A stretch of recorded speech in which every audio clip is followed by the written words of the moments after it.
talk foreign policy.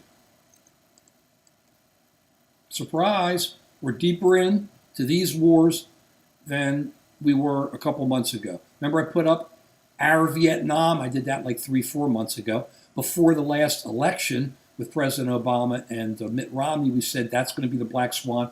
That's what's going to lead to the problems. And now our foreign policy, the vacuum we have has made it even worse in the Middle East.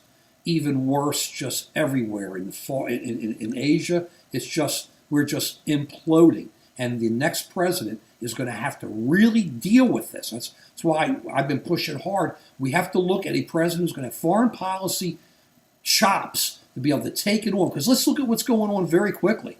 I mean, very quickly, but let's hit this. Syria, another one of those purported jive peace talks. Everybody's going to stop shooting each other. And then what do the Russians or the Syrians do? They destroy the humanitarian truck coming in. All these trucks, they had them sitting out there, ambulances, food in Aleppo to come to take care of these people. Where the United States may have hit some of the Syrian troops, and so what? Syria has been hitting everybody with chlorine and chemicals for years.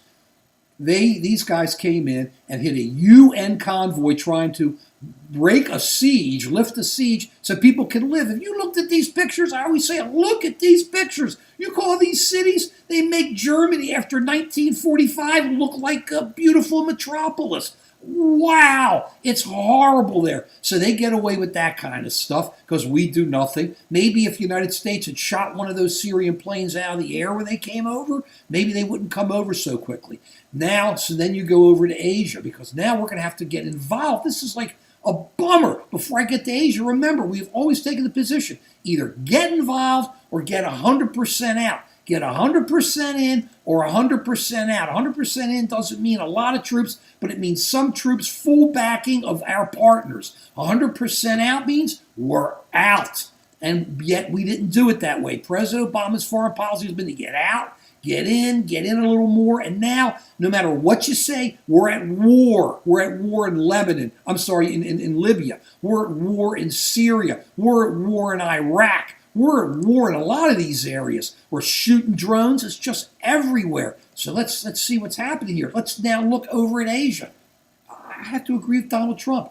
President Obama pulls up and they don't give him his stares. I'll tell you this. I don't know if I would have just pulled away, but Donald Trump was right kind of taking it on. The Chinese understand that kind of stuff because they're great with like kind of letting you know how they feel without letting you know how they feel. A phone call should have been put over saying, you got 5 minutes. You get those stairs over here or I'm leaving.